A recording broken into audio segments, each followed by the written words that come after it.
为度化天下无边无际的有情众生，速得无上正等觉圆满佛果，请大家发广大殊胜的菩提心，以及方便广大密咒神动机，并且如理如法的谛听。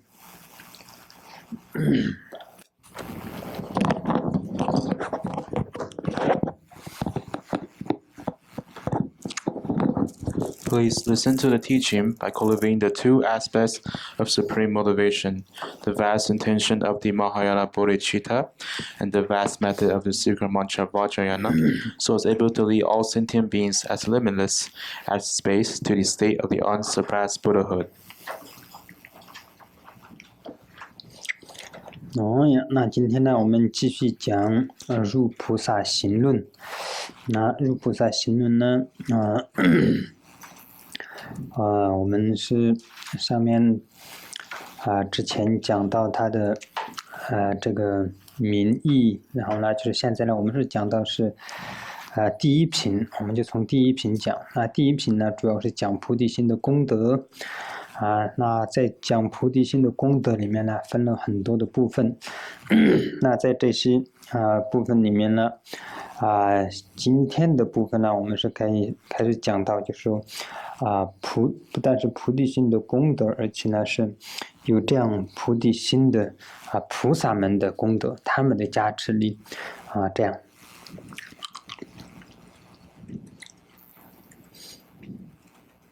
So today we'll be continuing on the teaching, the guide to the Bodhisattva way of life.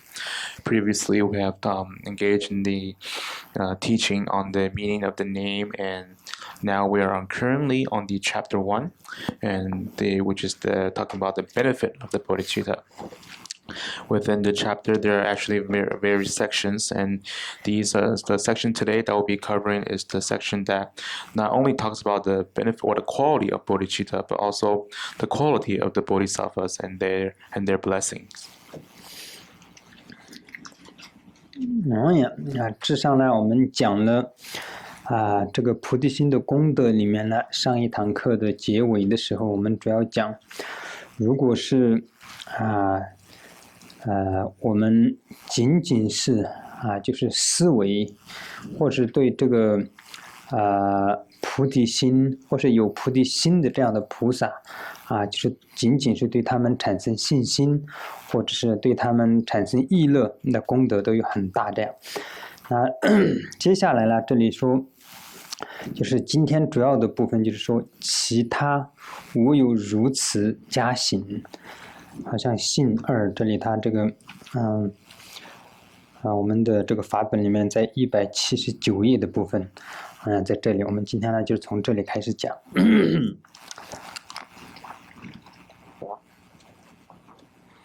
So today, in terms of the teaching, at the end of the last class, we talked about the quality of the bodhicitta, such that if we just contemplate or have the motivation to learn about the bodhicitta, or have devotion towards bodhicitta or bodhisattva, then the merit you accumulate is immense. So, and today we'll be continue on the continue from then. 我们这里主要就是讲菩萨们，他们是以自愿自己愿意直接去帮一切众生离苦得乐这样的主要就是讲这一个部分。那有人就觉得说，那为什么那众生们他们为什么自己不为自己制造快乐，然后自己为什么不会自己做一些事情，要菩萨们去帮助他们呢？And today we'll be talking about how bodhisattvas, they actually voluntarily to always benefit sentient beings, to help them free from suffering and attain liberation. And then you may ask, why not the sentient beings just engage in such a way that to engage to do these things by themselves? 这里呢，主要就是下一句话，主要就是在指。讲的重点就是因为众生无明就因为众生无明。什么叫做无明呢？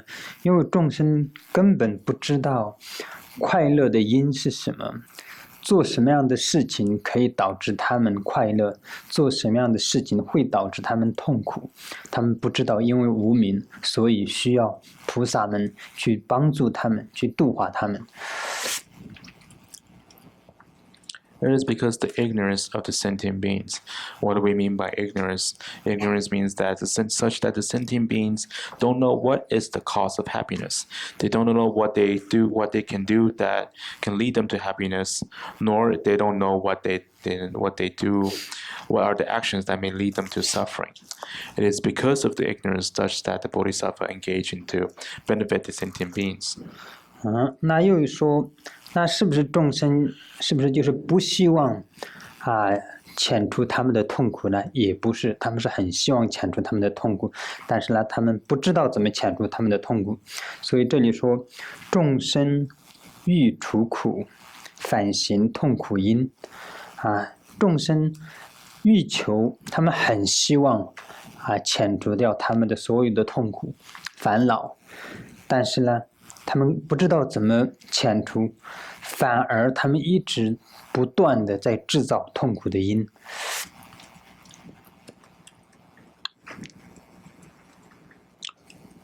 So here, also does that mean that sentient beings they don't want to eliminate their own suffering?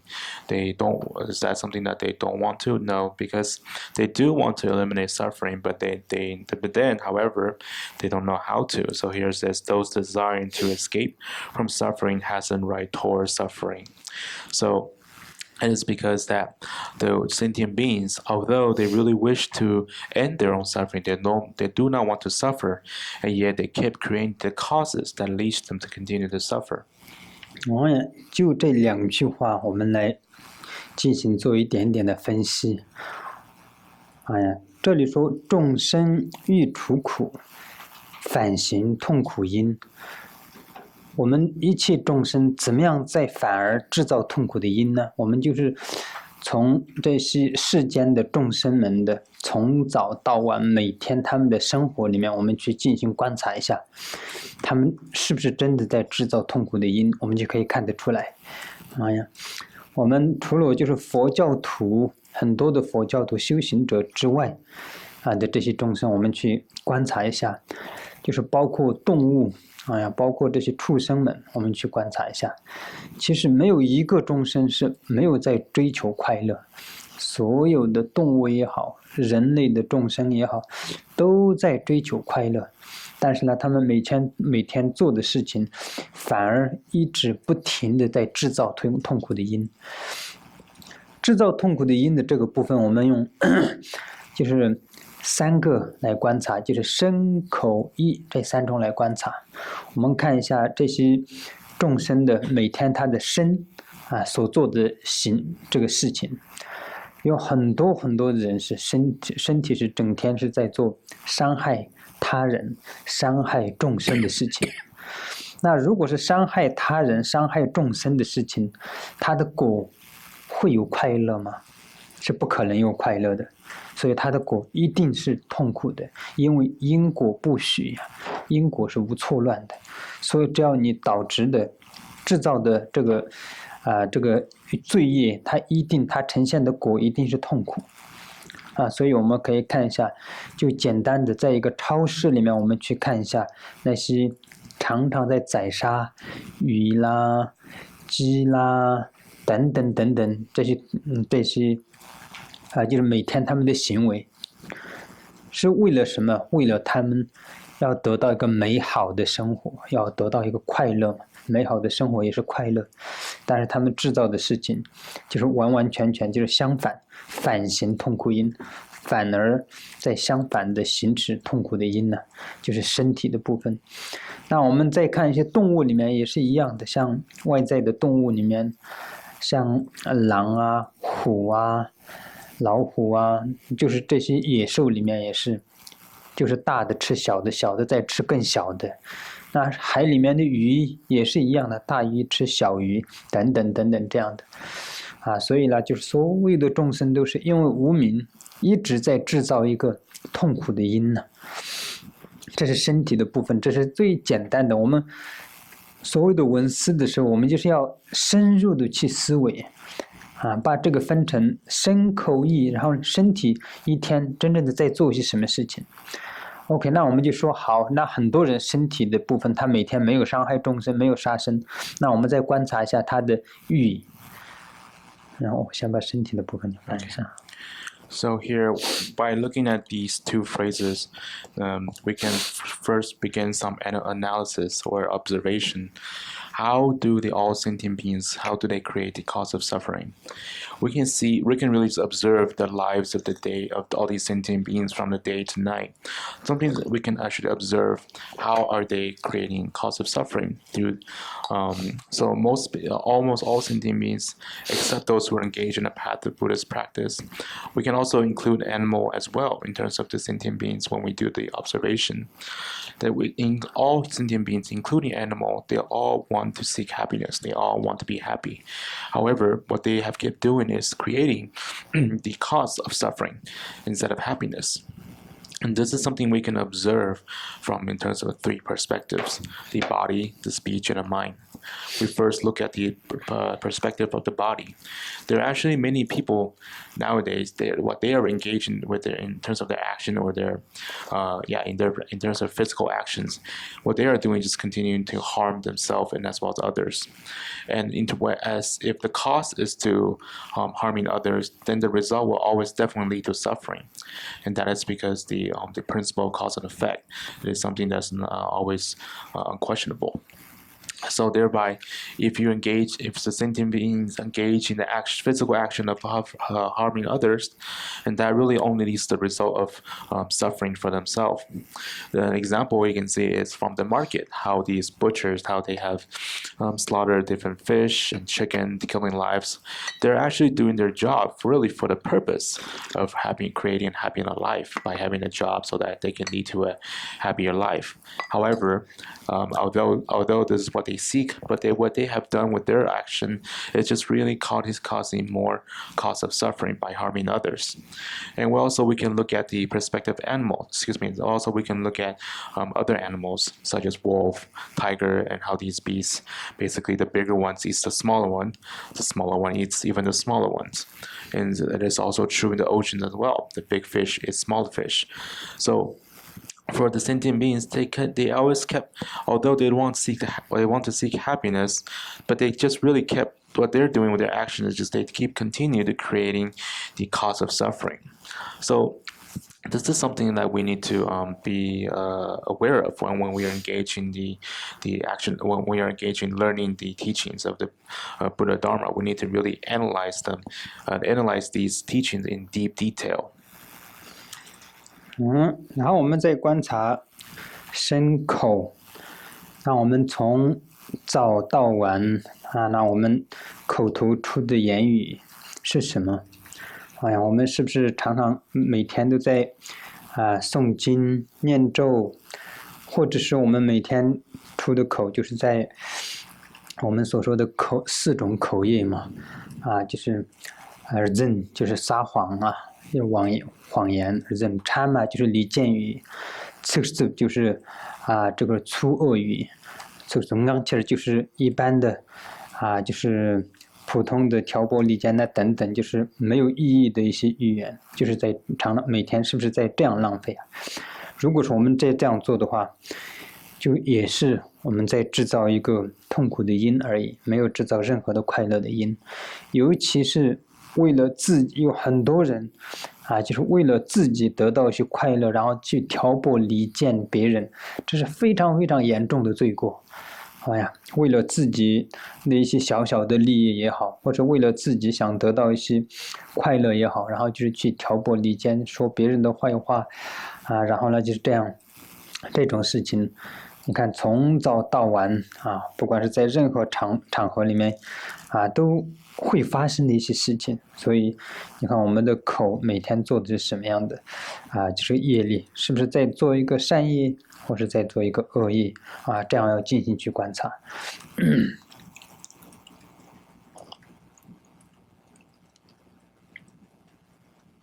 And now from the perspective of the speech, we can observe from the day till night what we are saying. What are the words that we keep saying? Are we actually constantly reciting sutra or mantra? Or if our words are really composed of the 4 types of karmic negativity through speech, such as lies, the words that cause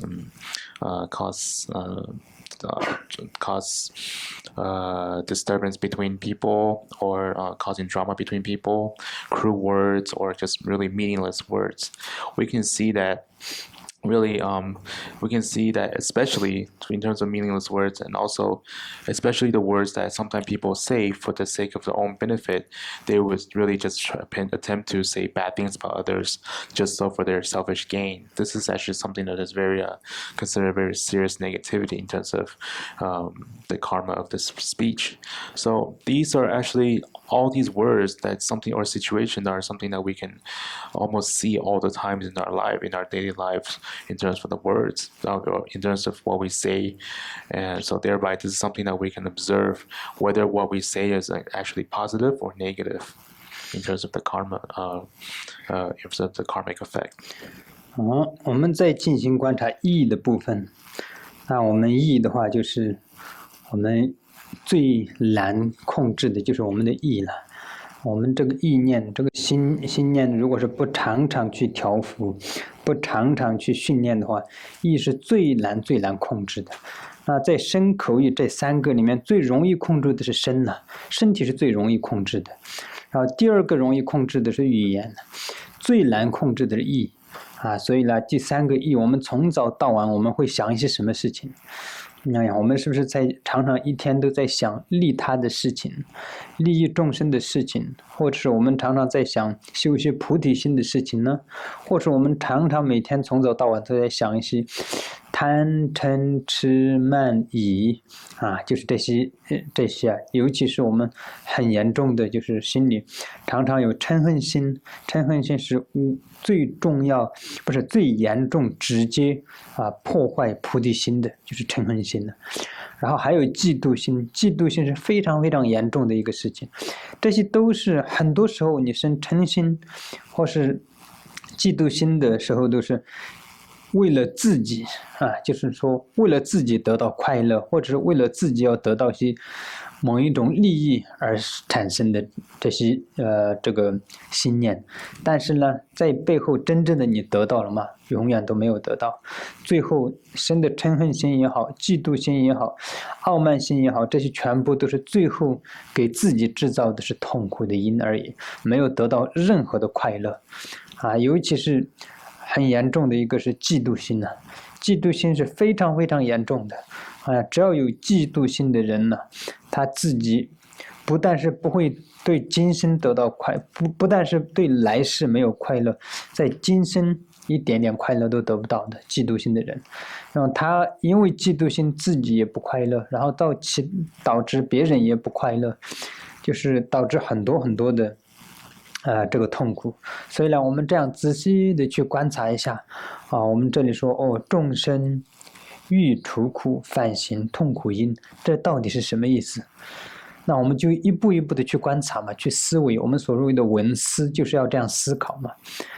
怎么样反行痛苦因呢？我们就按照我们一个人只有身口意这3个里面就包括了所有，所以在3个里面我们一个一个的去观察的时候，原来就这2句里面就包括了那么深奥的意思，就是那么多的意思。所以呢，我们就从这样去思维去看的时候然后我们就知道了原来我之前做的很多事情都是只是在给自己制造很多的痛苦，根本没有给自己制造任何的快乐。所以呢，从今以后我不能做为伤害自己的事情。如果是能够为一切众生想，那当然是最好。就算是没有办法为一切众生想，都为自己应该要想一下吧所以呢，就说把自己为了自己得到快乐的这个方法改变一下所以呢，就这2句里面我们就可以这样去思维。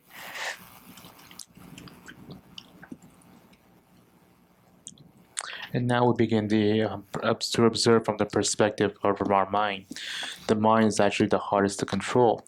If we do not constantly mediate or condition our mind, then it will be really hard for you to control in terms of the level of difficulty.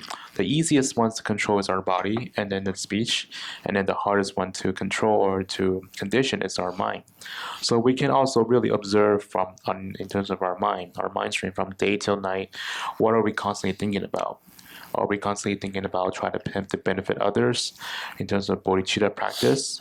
Or we are really just only constantly thinking about the 5 poisons such as desire, hatred, ignorance, arrogance, and so on, doubt.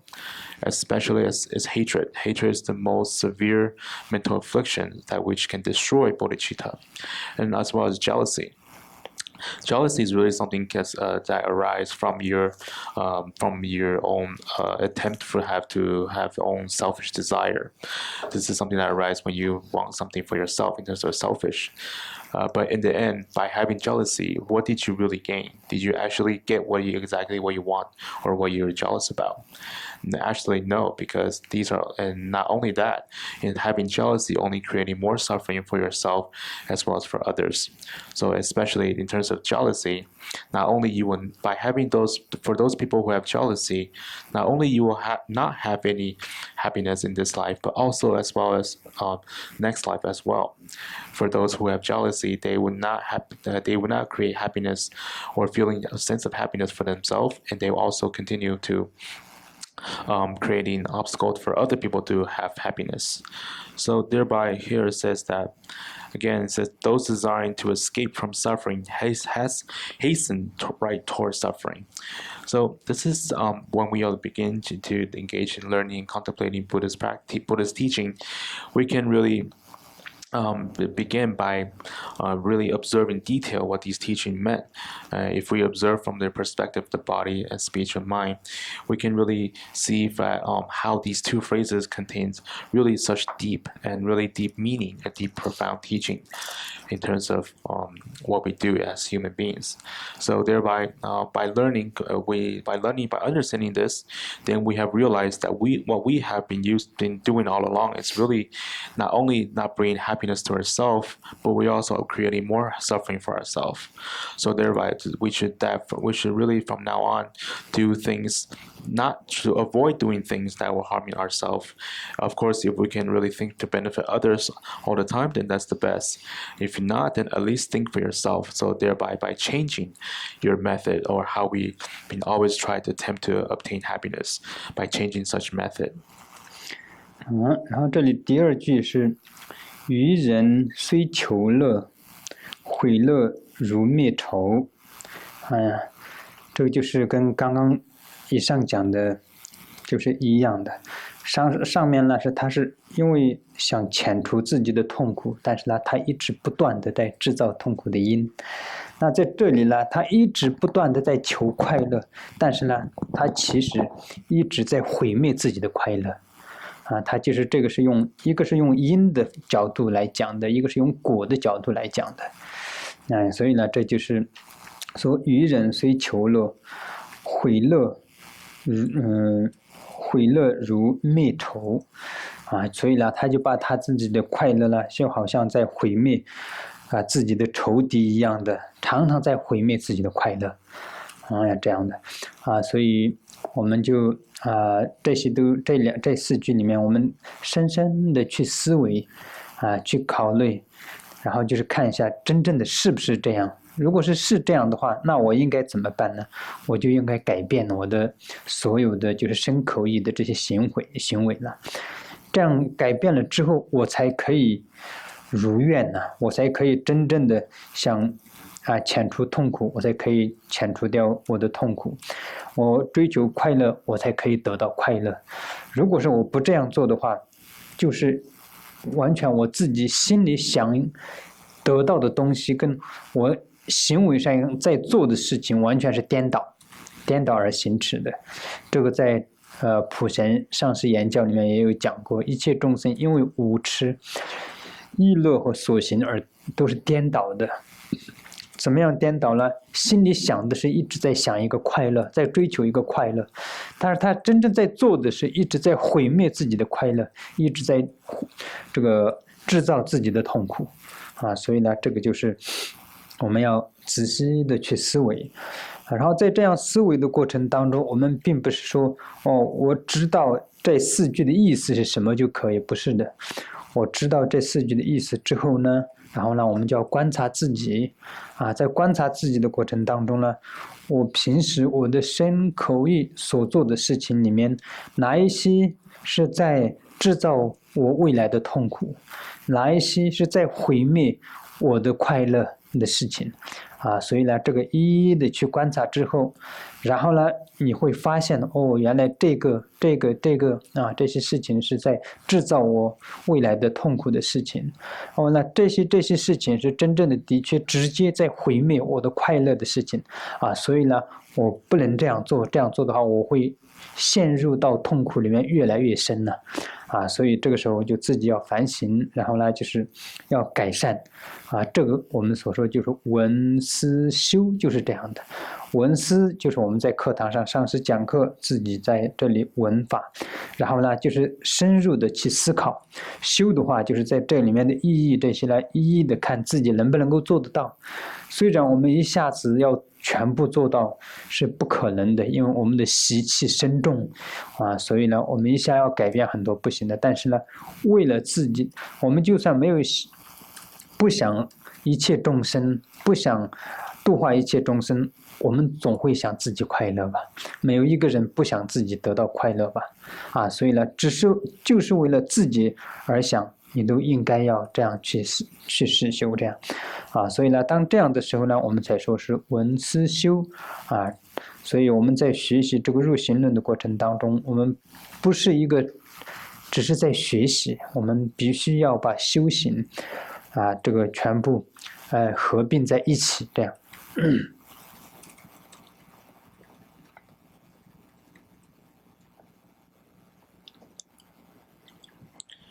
And then the next phrase is with this very desire for happiness, out of delusion they destroy their own happiness, as if it were an enemy.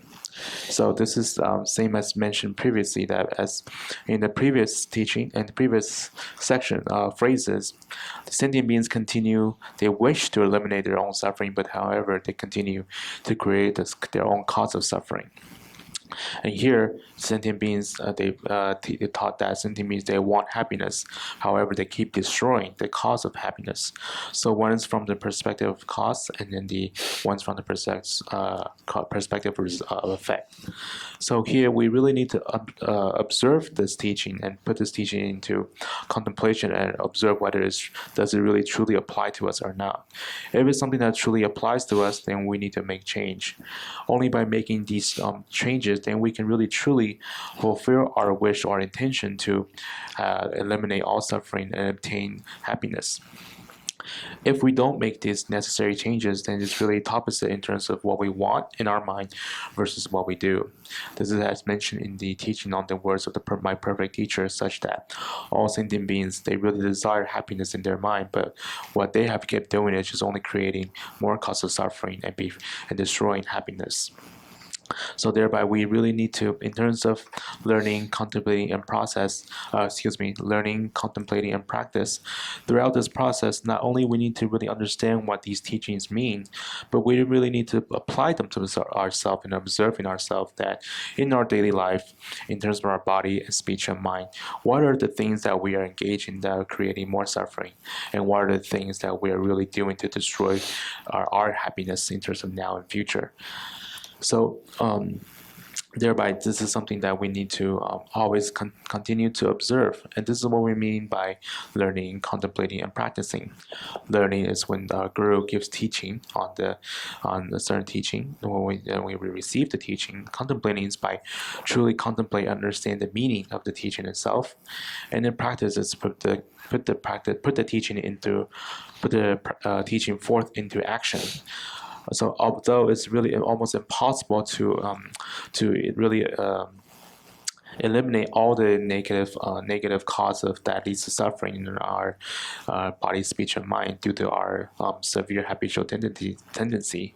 But we really should continue to be motivated to do so, to continue to engage in the practice itself, because at least, although you may not always think about the benefit of others, but at least you can really think about yourself, because all sentient beings want happiness. You want happiness as well. So thereby, this is something that we should engage in, such that we need to really understand that here by learning is not really just learning for the sake of having this knowledge, but really to learn these teachings and combine them to put them in our lives. 所以呢，之前我们讲了为什么众生不为自己的快乐来自己做，然后要以菩萨来帮助他们呢？就是因为他们无明这个就是这里刚刚讲的这个，因为众生无明，不知道怎么样为自己打造快乐，不知道怎么样为自己遣除痛苦，所以呢，就是所以菩萨看到这些，所以大发慈悲，然后呢，就是要帮助众生。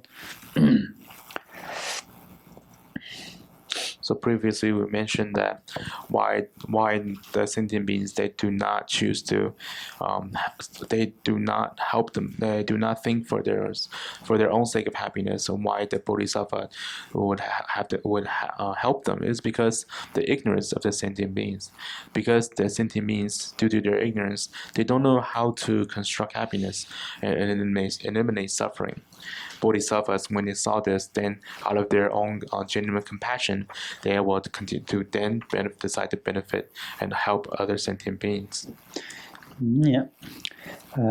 于诸凡乐者多苦诸众生，助于众安乐，断避一切苦，更复盖其痴，宁有等此善，安得是此有？其有如此佛？然后在这里讲了菩萨们是怎么样帮助他们呢？菩萨们就是说，这里对于烦少安乐、多具痛苦的这些众生，就是诸佛菩萨们怀着大悲心，用一切快乐来满足他们，以大悲心解除他们所有的痛苦，以大智慧遣除他们对于苦乐之因一无所知的愚痴所以这里就是慈心、悲心以及智慧。所以呢，我们只要知道度化众生、利益众生的里面，我们有暂时的、就近的就是有很多种帮助众生的方式。那最就近帮助众生的方法是什么呢？给他们智慧给他们智慧，这是最就近的方法。我们暂时给他们食物，给他们钱财，给他们住房给他们这些很多的这些就是生活上的条件，这也是帮助他们，但是呢，这些只会解决暂时的一些痛苦和困难，但是呢，没有办法解决最就近的痛苦，因为我们所给他的这些物质上的这些东西，不是无穷无尽的，它这些都是某一天就会用完的所以这些是没有办法无穷无尽的帮助他们。但是呢，如果我们给他们了智慧，那给他了智慧之后呢，那这个智慧可以给他带来无穷无尽的快乐，可以遣除他永远的痛苦所以呢，诸佛菩萨们度化众生最殊胜的是什么？最殊胜的是以大慈大悲的慈给这些众生智慧。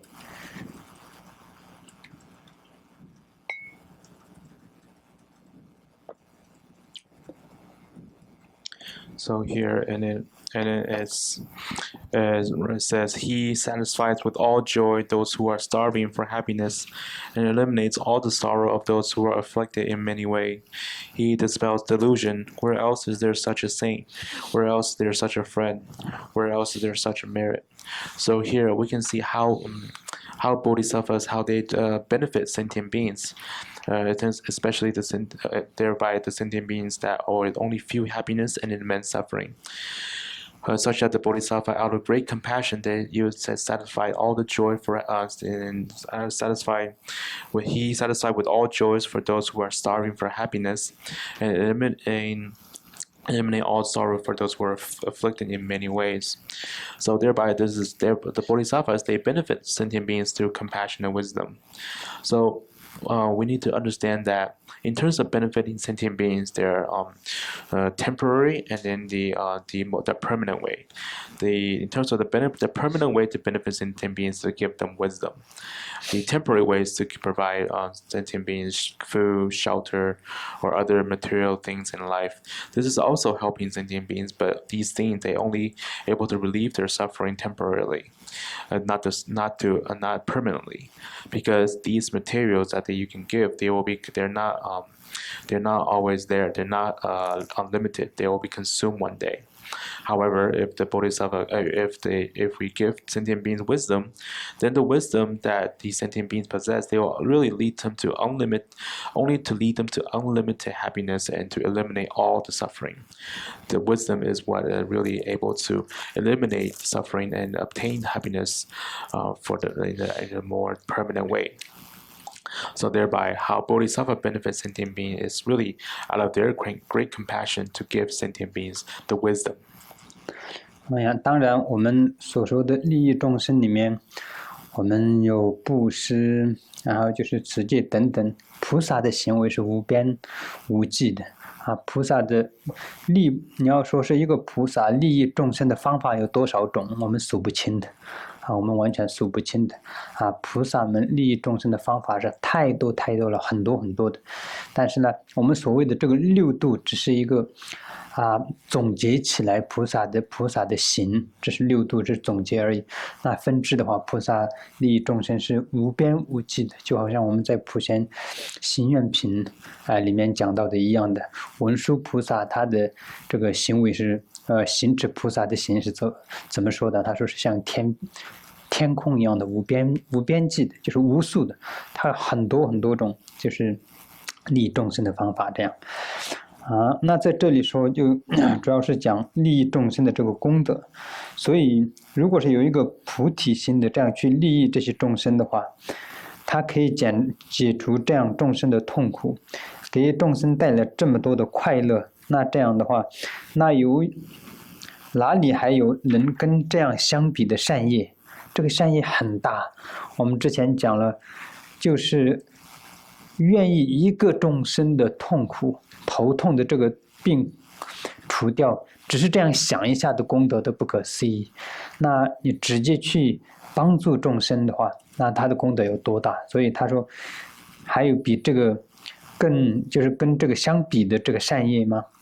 然后说这样就是无私的奉献给众生，去帮助他们的这样的一个菩萨，还有比这个更亲的，就是朋友吗？亲友吗？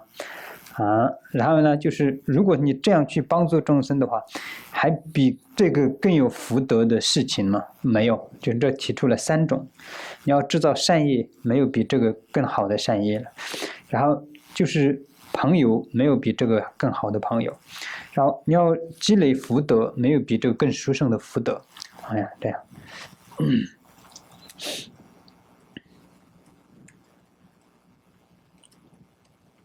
Of course, in order to benefit sentient beings, there are what we commonly known as the practice of generosity, upholding precepts, etc. But in terms of how bodhisattvas, their activity of benefiting sentient beings is unlimited. If you want to count how many ways of how bodhisattva benefits sentient beings, then it's really infinite. It's countless. And of course, these 6 paramitas are what we refer as a summary in terms of how the actions actions of bodhisattva, how they benefit sentient beings, but in terms of the branches, such as the ways to benefit sentient beings, how bodhisattva benefits sentient beings really countless and unlimited.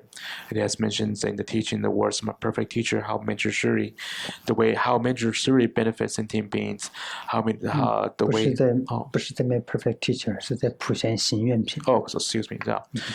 It's not the words of my perfect teacher. It's the King of Noble Prayer. It has mentioned that the ways that Manjushri Bodhisattva benefits sentient beings is like the infinite sky, as unlimited as the sky is. So thereby, here we can see from the next phrase that for a person with such bodhisattva with this kind compassion of bodhicitta, to eliminate suffering of sentient beings, to allow sentient beings to obtain all the happiness, there's no other positive karma that can be compared to this. And then we mentioned that because previously we mentioned that only by having a mere thought of attempt to eliminate the headache of one sentient beings can accumulate such immense positivity. We can see how immense by having immense this positive karma of having bodhicitta is, and also the way that the bodhisattvas how they engage in the selfless act to benefit others. Is there any more kind friend than that person, there wouldn't be any more kind friend than that person with the bodhicitta to benefit others? And is there something that's more able to accumulate more merits than this this action? There wouldn't be. So in terms of 3, there's how bodhicitta is that such that there's not a better positive karmic action than bodhicitta. There's not a better friend than a bodhisattva who benefit others, and there's also not a better way to accumulate merits by engaging in the practice of the activities of the bodhisattvas. 所以这个就是在讲菩提心的功德。说这样的菩提心是我们所有的在场的人都可以拥有的，我们都可以做得到的，是我们去做的话。如果是所以呢，这样的我们能够做得到，我们还不去做的话，那该多可惜啊！所以是个非常可惜的事情。所以呢，这里讲一个菩提心的功德是不可思议的。这样，然后接下来来讲这个自行利益。他说：若人酬恩师，尚且应称赞，何况为手托菩萨自乐为？这里说一般人，我们在世间上的人，比如说就是曾经你帮过他，或者是给他帮过他的人，后来他来报答你的恩德，大家都说这个是个很好的人，他是知恩报恩的一个人呐，大家都会称赞的一个人。那这样都能够称赞的话，那那个菩萨的话是没有受任何的委托而自愿的，而不会没有这个求报答的恩德的这样一个心态，然后呢去利乐一切有情众生的话，那他就是更为殊胜了。他是自己心甘情愿的去利益这些一切众生的菩萨们，那他们就是更伟大了，他们是更应该称赞的就是这样说。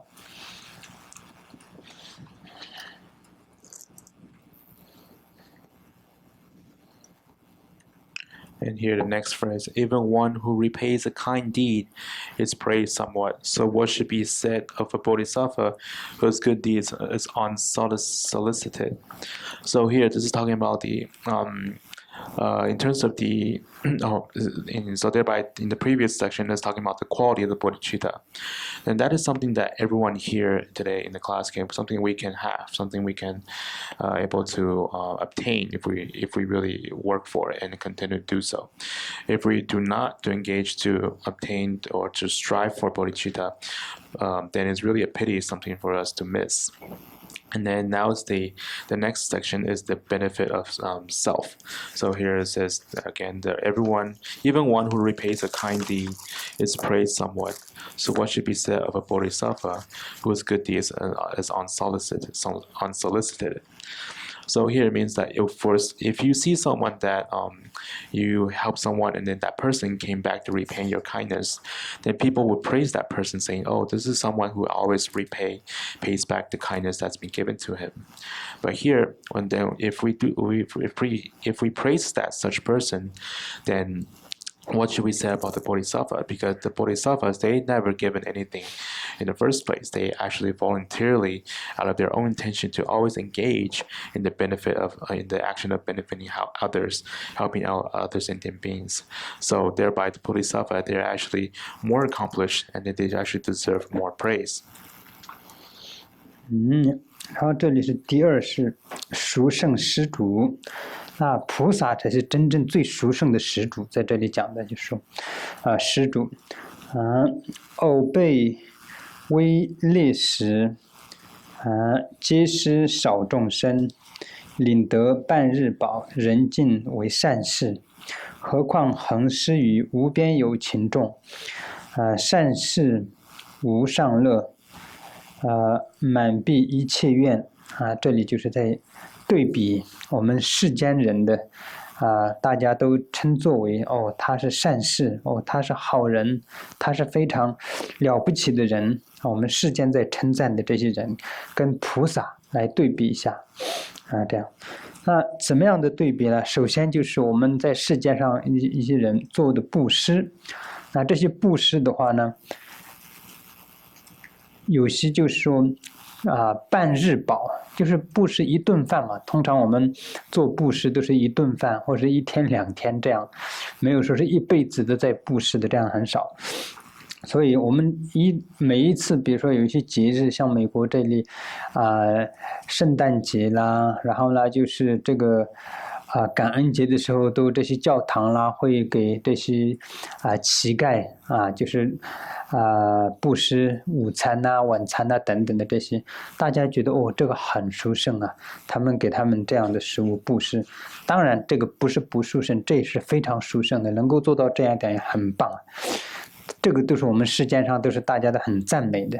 但是呢，我们仔细的去观察的时候呢，这样给的这个食物呢，它只是能够帮助他这些乞丐半日饱只是半天或者一天肚子不饿，再接下来就再没有了就是这样的然后呢，布施的这个过程当中也是，他们的心态是我是施主我的地位各方面的是高一层的这个是乞丐所以我是在给这个乞丐，心态也是不一样的。他心态是在给一个比他低层的我自己呢是一个高尚的人就是心态也是这样。所以呢，他不会是以恭恭敬敬，好像是跟大家平等，或者甚至跟我很高的这样的心态去布施所以这样的这里就是我们总之就是有3个原则。一个呢，布施的东西是一个少量的，只是让他半日饱的第二个呢，是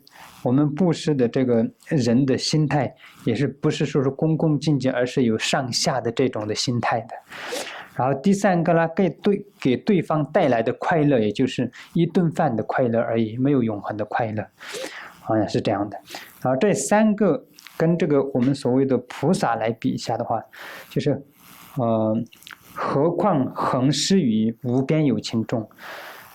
刚刚我上面还漏掉了一个，就是布施的对境，也就是少量的众生，最多也是几百个几千个而已，你没有办法说是所有的众生这样。所以呢，在这里来讲的话，他的心态上、动机上，然后就是发心上，然后呢，他真正的给予的东西都有很大的差别。第一个，我们菩萨在菩萨的对境是什么？菩萨的对境不是几个众生，不是几千个众生，是所有天下所有的一切众生说他的对境是无量的众生。那这些对境，它不是说是有上下的这种这个心态，它是平等的，一切有情众生平等的看待然后他想要给这些众生的快乐，不是半日饱，而是永恒的脱离轮回的痛苦，得到永恒的快乐安乐所以是这样的。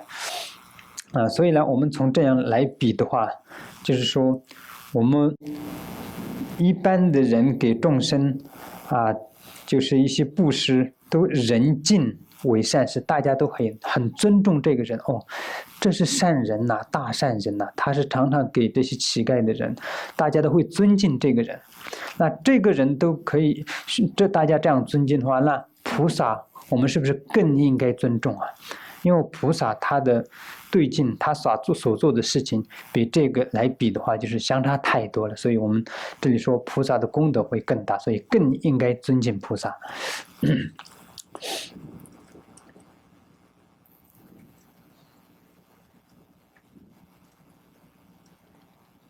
And here continues to says that the Bodhisattva, they are the most profound benefactor. The most profound benefactor, such as says that the words honors as virtuous one who makes a gift to a few people, even if it is merely a momentary and contemptuous donation of plain food and support for a happy day. What then of one who forever bestows to countless sentient beings the fulfillment of all yearning, which is inexhaustible until the end of being as limitless as space? So this is really to compare in terms of the action of certain people in the ordinary world. In comparison with what the Bodhisattva do in terms of kind action, in terms of the actions, the positive actions that they do. So you can see that we first by seeing how the people of the mundane world, how they sometimes certain people, they may offer a meal or a day or for offer food for only one meal or a day or two, and they by practice of generosity to for certain individuals. So, for example, in certain holidays, Christmas, Thanksgiving, the church, people from the church, they would give the beggars. Sometimes they would offer them free lunch or free dinner, etc. And then when people see this, they would think, oh, this church or these people, this is something that's very praiseworthy. So of course, this is a really a good action, but if we can only really compare in terms of the magnitude from different perspective, from that of the Bodhisattva is really different. So first, we can see that we can observe by when the people they give the food that's been given to the beggars, they only really ensures that these beggars they will not go hungry for half a day or so. And also we can look at the intention of these people, the ordinary mundane people. When they give out food to the beggars, they have this mindset that they are higher than these beggars, that such that the beggars are lower than them. So there's this inequality. They're not doing the practice of generosity in an equal way.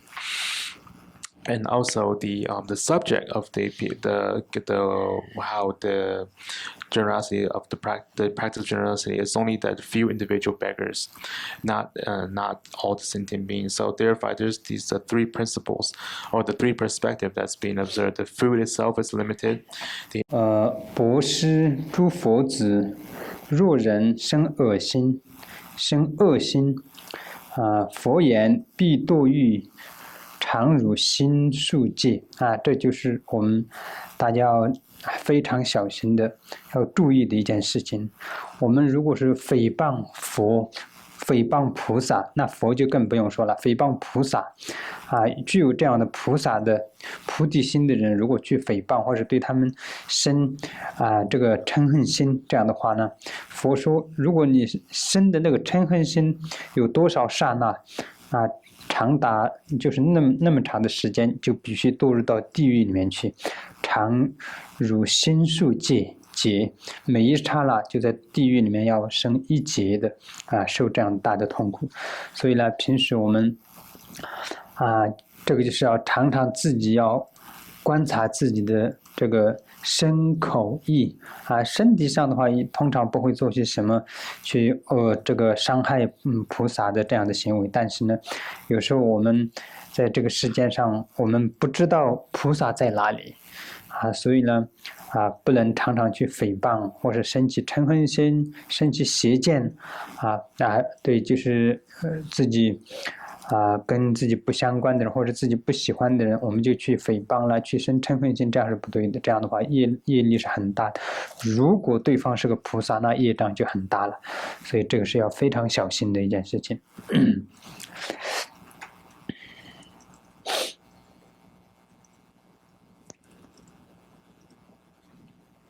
So thereby, such bodhisattvas truly they are in terms of the Buddha field that we can revere to.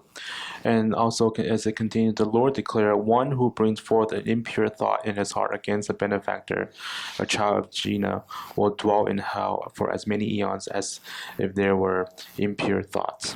So this is something that we need to really be careful of if we have to disparage against bodhisattva. And for those with such bodhicitta, if we have engaged in disparaging them or having impure thoughts or thoughts of hatred, then Buddha said that for as many moments that you have for the thought of hatred, then those moments are for you. The result is for you to endure in the suffering of hell realm for as many kalpa as the moments are. So therefore, we really need to constantly observe our body, speech, and mind.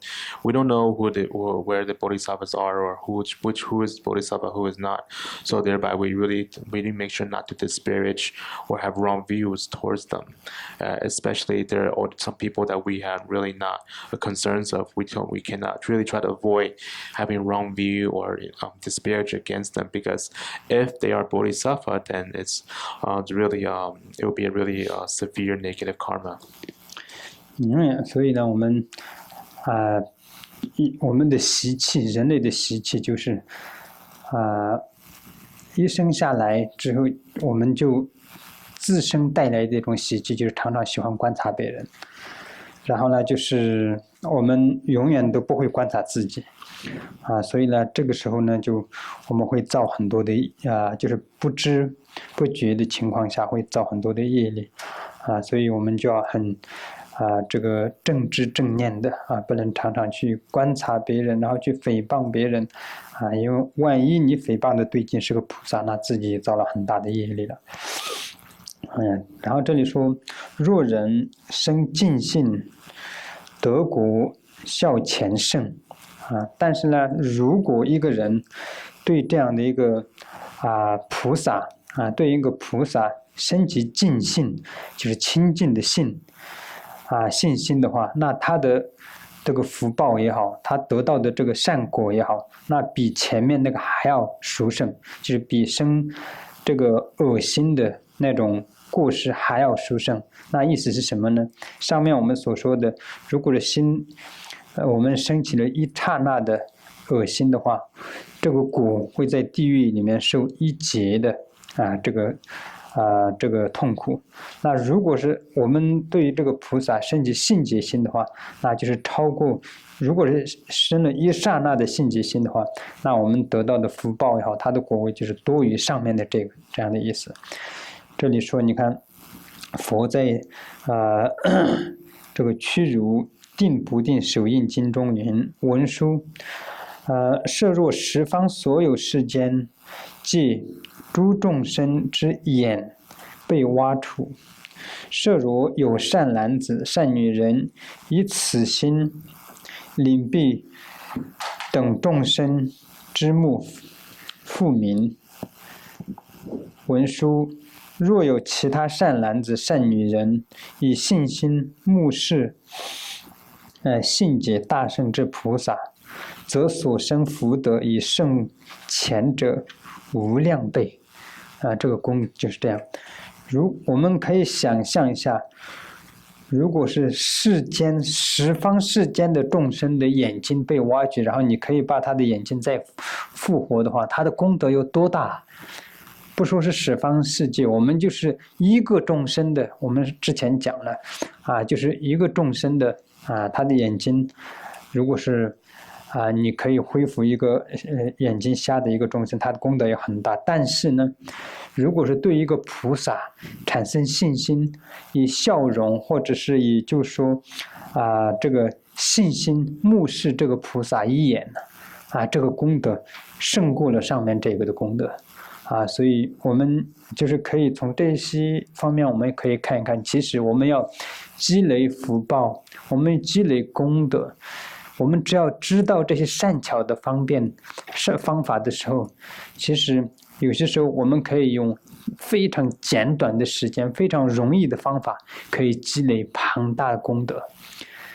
如果我们不知道的时候，也许我们在简短的时间，就是非常容易就可以造很大的业力所以呢，这些我们知道了之后，我们就以后我们就是这样去做的话，那我们其实就是在简短的时间也可以积累很大的功德，这样。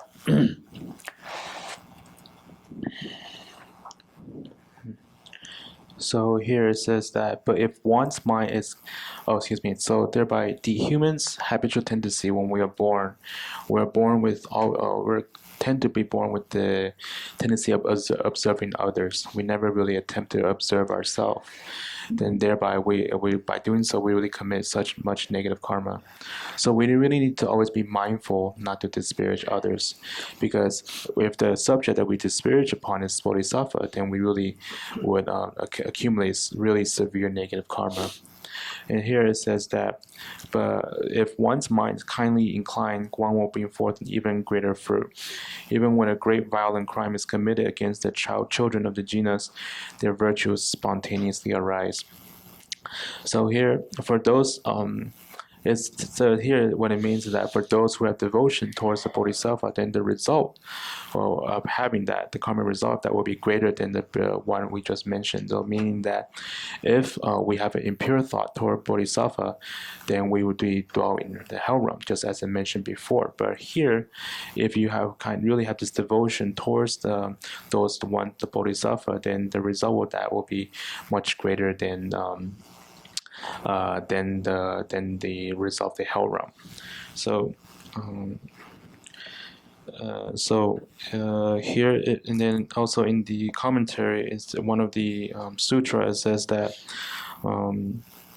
in the peaceful, one of the sutras says that Manjushri mentioned that if the bodhisattva, if you have this hatred or disparagement against bodhisattva, then 这个地狱与盔甲是什么意思？哪里地狱盔甲？就是您说极静定环境。那个极静定环境这里。极静环境。OK。屈如定解，这个你名字不知道没关系，你就说释迦牟尼佛跟文殊菩萨说，若是十方的一切众生，他们的眼睛被挖掘了之后，然后一个人呢，他把这些所有的眼睛再恢复的话，他的功德有多大？但是呢，文殊如果是一个善男子，就任何一个人。他以信心目摄一个大乘的菩萨的功德会胜过那个。So here is given an example, one of the sutra, that the Buddha Shakyamuni and Manjushri said that if one is able to restore the eyes, if the sentient beings from the 10 directions, if their eyes are gouged out, and then if one person, someone who's able to restore their eye back to this or previous state, then you can see how much merit that person has. However, if any person who is able to view upon a bodhisattva or Buddha bodhisattva with devotion, then the merit of that will greatly exceed the prior person. So this is to really illustrate how much immense the karmic result is if you're able to have strong devotion towards Buddhas and bodhisattva. So here, we can see that there are actually, in terms of accumulating merits, there are actually many skillful means or method that we can utilize so that we're able to accumulate merits in a really effective way. And likewise, on the opposite hand, if there's certain things that if we do not understand, that we will really render ourselves to be committing a series of negative karma. So by understanding these teachings, we really need to be careful in terms of our body, speech, and mind. 然后接下来说，佛子虽逢难善增罪不生就是佛子这里讲的就是菩萨们。那菩萨们呢，就算是他们遇到了很大的困难，或是很大的痛苦，或是怎么样，就是他们遇到的时候呢，因为这些就是灾难或者痛苦不会增加他们就是更多的就是增加他们好像就说的痛苦，或者是增加他们造业，不会的。因为他们放到这样的时候呢，他们说善增罪不生，他们反而更加的就是产生这个就是更加的福报福德，他们会积累更多的福报，比如说像痛苦转为道用等等的。然后呢，就是罪不生，他们不会因此而造很多的业力制造罪业这样。以前我跟大家讲过一个故事，就是在藏地的一个高僧大德叫喇嘛嘎楚，他在文革的时候就是每天就是会被去斗争斗争的意思就是一大堆人就是打嘛就是一大堆人就是打他骂他，这样每天都这样做。然后就后来文革之后呢，就是曾经打过他的一个人就产生了后悔，然后就到这个高僧大德的面前去忏悔他说那个时候我做了很大的错误，那个时候我斗争你打你这样。然后就那个他说没有，我要感谢你们因为你们我在这个过程当中我就是没有浪费我的时间那样。他后来是怎么样了？他每天早上他知道要来抓他的那些人要来之前，他就先发菩提心他就说今天我所遭受的这个痛等等，就是为了一切有情众生代替痛苦，总之他先发心，然后对遭受他打他的这些人发慈悲心。每天早上走之前，他就把自己心全部发心的部分全部做好，然后在斗争他的过程当中，他也就是不生任何的嗔恨心。然后呢，打完了之后下午送回来，他做回向。他说我没有浪费任何的时间，我要感谢你们。所以这就是菩萨就是这样，他不会，他只说善增罪不生，他就是他的善业会增长，但是他的罪业不会生长，不会生。And here it says that even when a great violent crime is committed against the children of the genus, their virtues spontaneously arise. So for the bodhisattvas, when they encounter negativity or difficulty, they will only continue to accumulate even more merit by and not accumulate any of the negative karma, such that their way is to transform suffering into the path itself. This is one of the qualities of the Bodhisattva, and I mentioned previously about an account of a great master, Lama Gacho. He would be during the Cultural Revolution. Every day he would be constantly put on the trial. When it means trial, it means that he basically being criticized and being beaten. And that goes on for every day during that time. After the Cultural Revolution ended, one of the persons who kept beating him felt remorse and decided to come to the Great Master and confess what he had done. But however, the Great Master Lama Gacho said to him that no, I should really thank you that during that time I didn't really waste my time. Because every day before the day when I know that I was about to be put on trial, I would first arouse bodhicitta, and then during the trial, I would make sure that I don't have any hatred towards the people that beat me, and then afterward, when it's done, I would do the dedication of merit. So every day I was able to put that into practice, and so thereby I should really thank you guys for that, such that I did not waste my time. So this is really truly how bodhisattvas, how they have their quality of able to do such accomplished activities. 那接下来呢，就是称为应理处与皈依处，就说所称为我们应该礼赞、应该皈依的对境，就是菩萨。这里说何人生此心，我礼必人生。加害皆善缘，皈依乐远尊。这里就说何人生此心，这里就没有说是如果是男生或是女生或是贵族或是乞丐没有差别，或是东方人西方人没有差别。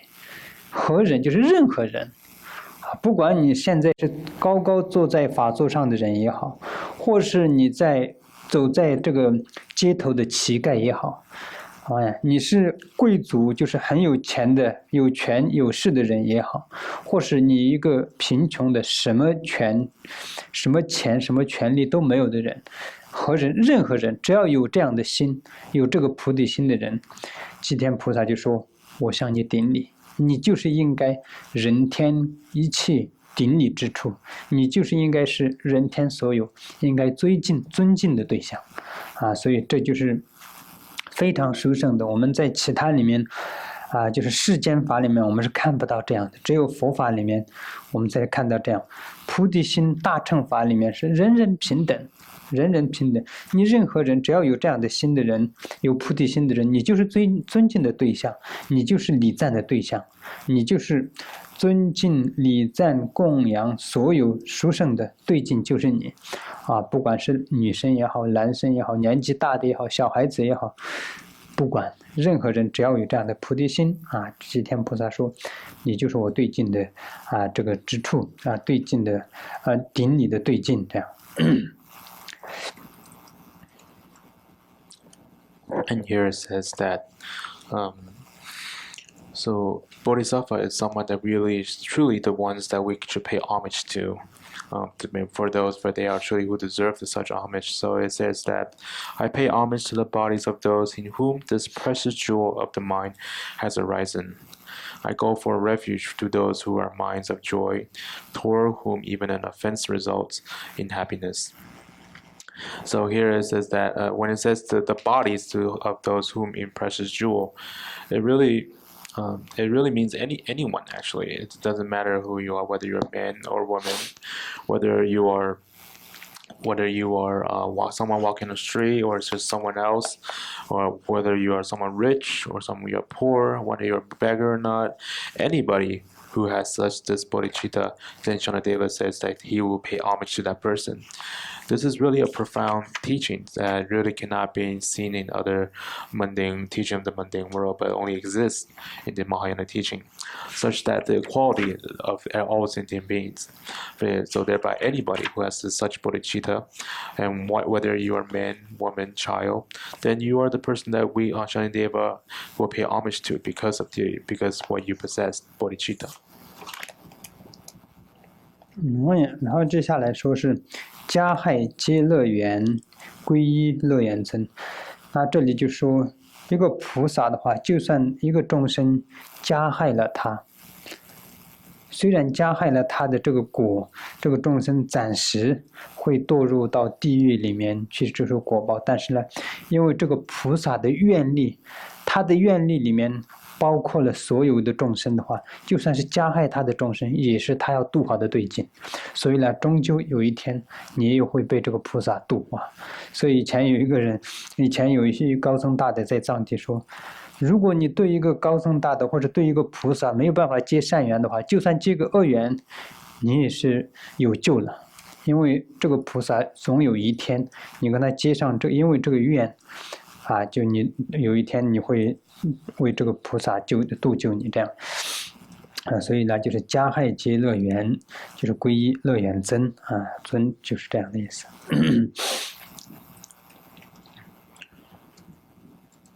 So here it says again, I go for refuge for those who are minds of joy, towards whom even offense results in happiness. And here it says that for Bodhisattva, even if someone were to harm Bodhisattva, although the temporary karmic result for that person is to be to lead to suffering in the lower realm, such as the hell realm, but ultimately, due to the aspiration of the Bodhisattva, that person will ultimately be liberated.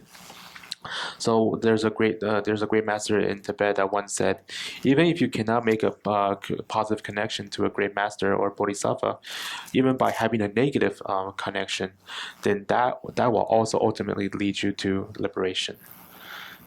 那有人也许问，那对于一个菩萨升起一刹那的时间都要地狱那么长的时间，那这里又说是可以利益是怎么样的？因为也许会这样想上面讲的那个呢，主要是在讲这个对菩萨产生这个念的这个果报。这里主要是站在这个菩萨的功德的方面在讲，所以呢，这两个呢是不相矛盾的。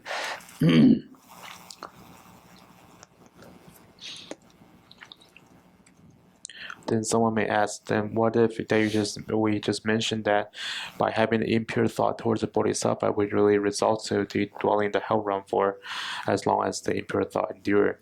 Then what of this last teaching is about? Here the difference is that there's really no contradiction, such that the previous phrases talk about the karmic results of having impure thoughts toward bodhisattva, but here this is talking about the perspective on the quality of the bodhisattva. So there's really no contradiction there. 这一上呢，我们把入行论的第一品讲完了，所以第一品主要是讲这个菩提心的功德。我希望大家反反复复的多去看这个菩提心的功德，这是真的是我们不去深深的思维的时候，只是这样读一遍是不够的，这样我们也不会真正的了解到菩萨的菩提心的功德的确有这么大吗？我们不会知道的。但是呢，我们反反复复的去这个思维的时候呢，我们才会真正的了解到菩提心的功德原来是如此的殊胜当你这样了解了之后呢，那你的相续当中才会产生真正的对菩提心的兴趣或者信心。好，然后接下来呢，我们就是一步一步的往下学习的过程当中，我们就是不但是在学习这个入行论，而且同时我们心里相续当中会产生这个菩提心慢慢就会产生这个菩提心的。因为我们前三这个品是讲菩提心的利益嘛，在这个过程当中，巴珠仁波切说是没有菩提心的人可以帮助他们升起菩提心，就是前三品所以呢，这个上面我们首先要认知到它的功德有多大。如果我们不知道它的功德多大的话，我们不会对这个太有兴趣，所以我们必须要知道它的功德。我们平时我们做很多的事情，但是我们比如说是花钱出力花时间做了很多事情，但是呢，如果我们所做的这些事情没有被菩提心怎么说就是没有加入到菩提心里面的话，这就是一个世间的福报。我们虽然做了很多事情，但是我们做的福报呢，这是世间的功德人天福报。但是如果是我们所做的这些一切事情很殊胜的，再加上我们内在的发心有了这个菩提心的话，那这就不可思议了，那这个功德就是完全是不一样了所以呢，我们这样的话我们做的任何事情都我们没有浪费财物，没有浪费时间，没有浪费我们的金钱，所以所做的一切事情都是真正的我们所说的就是用在刀口上一样的所以呢，我希望大家就是好好的反反复复的就要去看这个第一品然后呢，就是看一下自己真正的有没有了解到菩提心的功德，是不是真正的对菩提心的这个功德产生了就是兴趣，产生了信心这个就是我们的修行。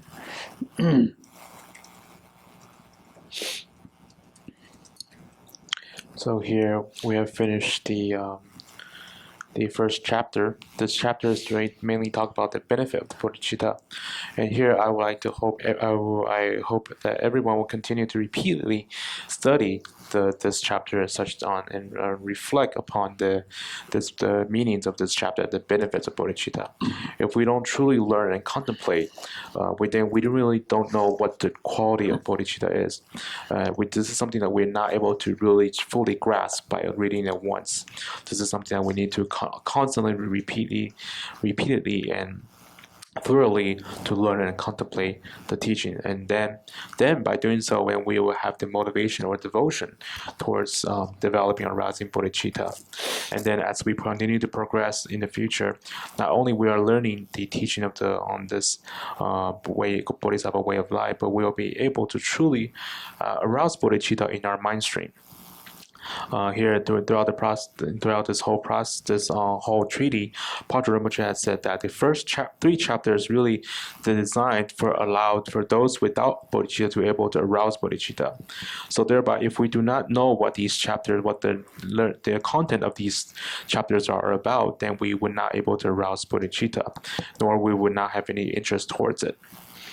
So and thereby nowadays we do a lot of things in terms of the positive positive acts, such as monetary offering or acts of generosity, etc., etc. However, for all these positive actions, if we do not include bodhicitta in all these actions, then the common result of these actions will only become the result of only for this life and of this human life, as well as the heavenly for results of having karmic positive results in human realm as well as the heaven realm. So, but however, if we are able to include the bodhicitta in all of these actions that we engage in, then the merit, the quality of these actions will be truly inconceivable.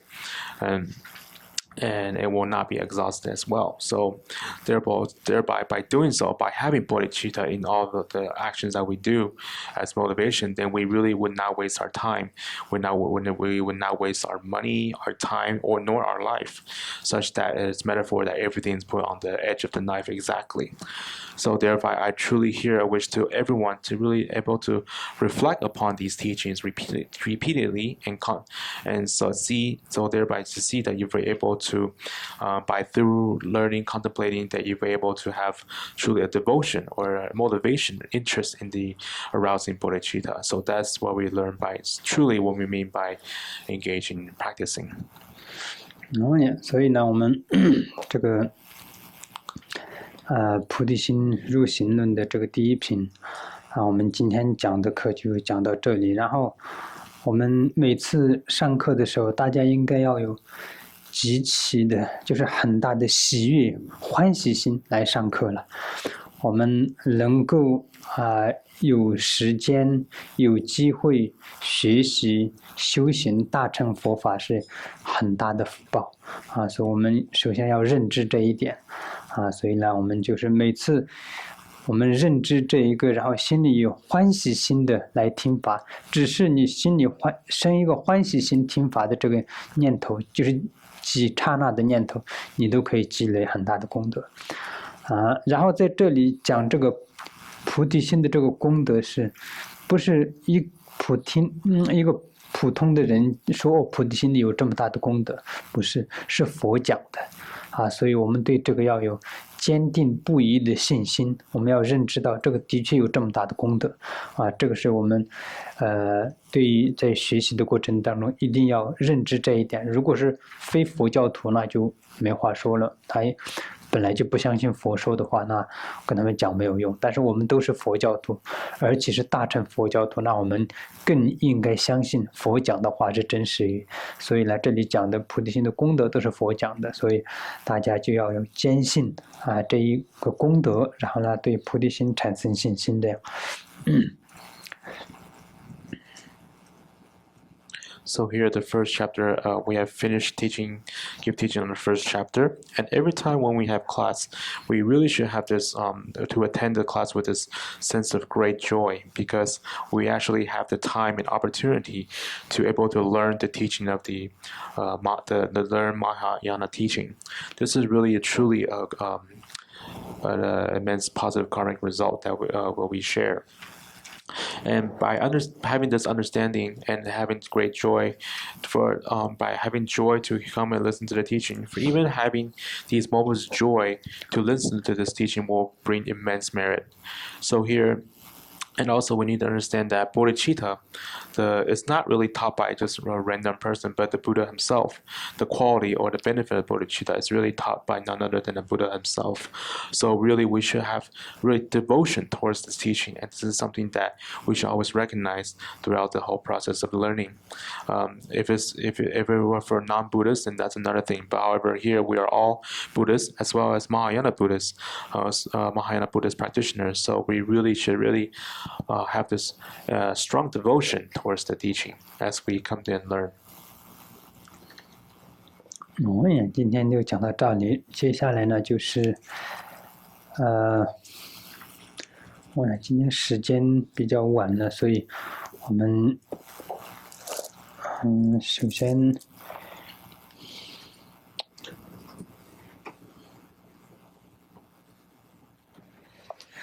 我呀考试好了哈。